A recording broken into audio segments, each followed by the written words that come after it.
Well, I've had this greenhouse for a couple months, and I figured it's time to do a little update. So, well, I still don't use the other zipper because I don't want to tear it up, don't need it, so I leave that one all zipped.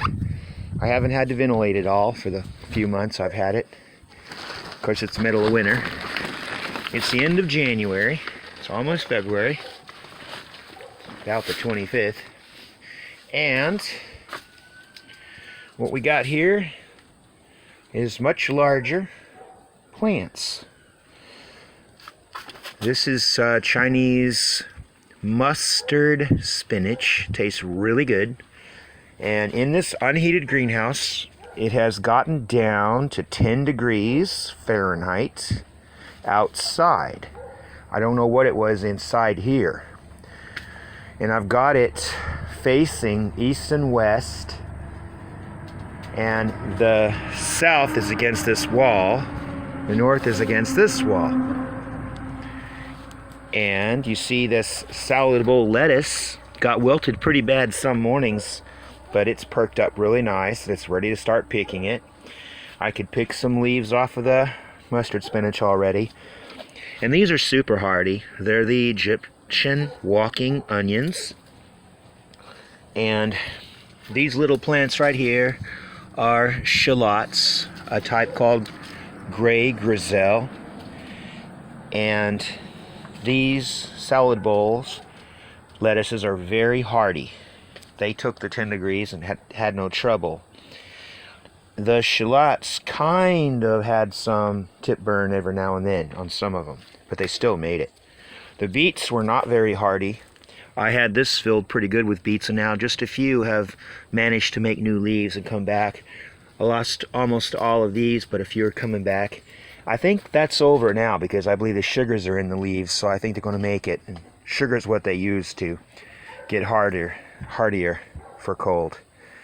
Sugar's like their antifreeze. So now it can dish out another 10 degrees and they'll take it. So February usually has another super cold. The beginning of February. This is spinach, Bloomsdale Longstanding or Bull's Blood, one or the other, or both. And it takes it all. It's tough. It didn't even wilt when it was cold. The Egyptian onions are really, really hardy. They're not growing much outside, but in this greenhouse, when they get these super warm days, they're really growing. And I wanted to grow a lot of shallots, so I got a shallot in every one of these little pots too. And there's a lettuce that I transplanted into each one because lettuce is as fast growing as radishes. So I wanted to get them out there and eat those. So there's plenty of that.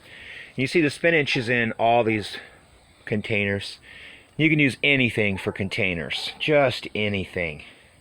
You don't need to buy them. They're everywhere. You can even use milk jugs, whatever you've got. Just make sure that you put a lot of holes in them. If you don't put a lot of holes in them, that's going to be a problem. You just ventilate them yourself.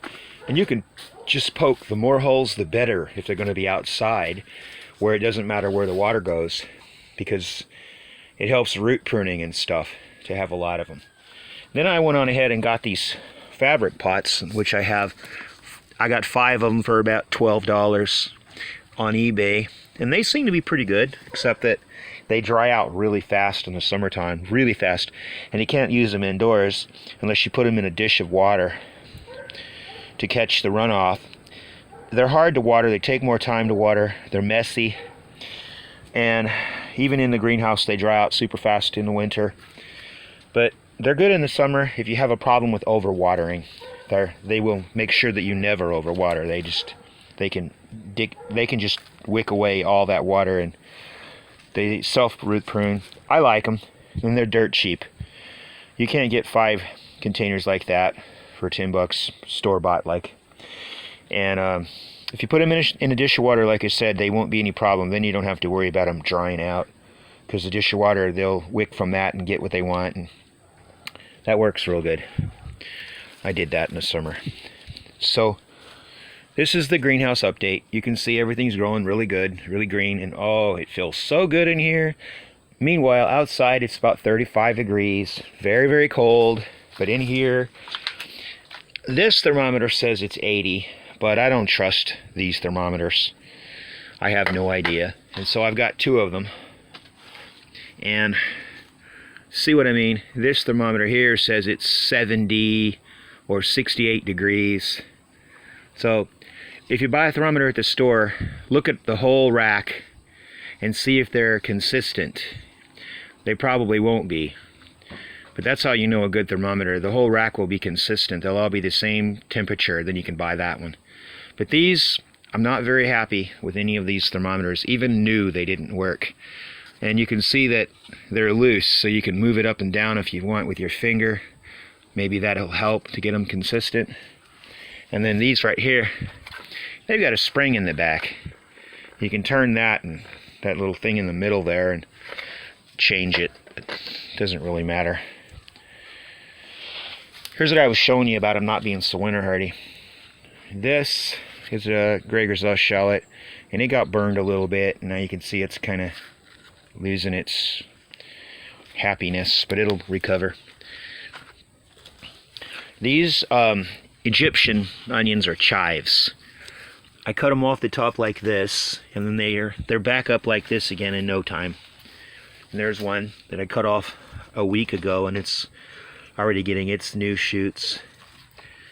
And then I'll take turns cutting the chives off as they grow. I don't use them for bulbs. They don't taste good. The bulbs are horrible, but their chives are better than any other chives ever, and they're tender.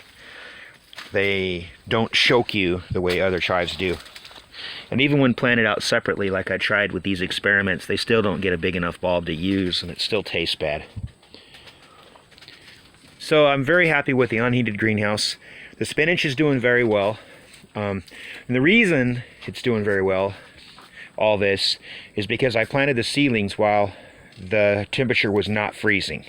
And I let them get a couple of weeks of growth before the cold freezing came in. You might have to do that in the house if you plant in the middle of winter, but we had an extremely mild December where I was, for the first time ever, able to grow them in this greenhouse without any freezing going on. Usually by December it freezes. I just got this greenhouse, but I mean, I normally plant outside, and all the crops that I planted outside, none of them made it because the 10 degrees burned them to the ground, and their leaves are gone, and they're not going to be recovering for quite a while. And you can still see the roots are there this time, but if it gets any colder, they'll turn to mush. But in here, everything made it. Even the beets, some of them made it. Beets, some of them. Like I said, if you look real close, you see that is a beet, so it made it. And they barely made it. They didn't really. There's one, but there's enough room in here. I'm going to just go ahead and plant something else. The thing about containers, or you can just plant so many things at once, and if you don't like something, you can eat it and plant something else in its space. Just keep growing, keep growing, keep growing. And I've got some transplants in the house, so I can bring them out here and mix and match. Put one out here when I want to in different pots. So that's a lot of fun. And funny thing is, right close to the ground here, these beets made it. They look really good. They still survived. So it matters being close to the ground in the greenhouse. Just a little bit higher up, and the beets didn't make it, but down low, they made it.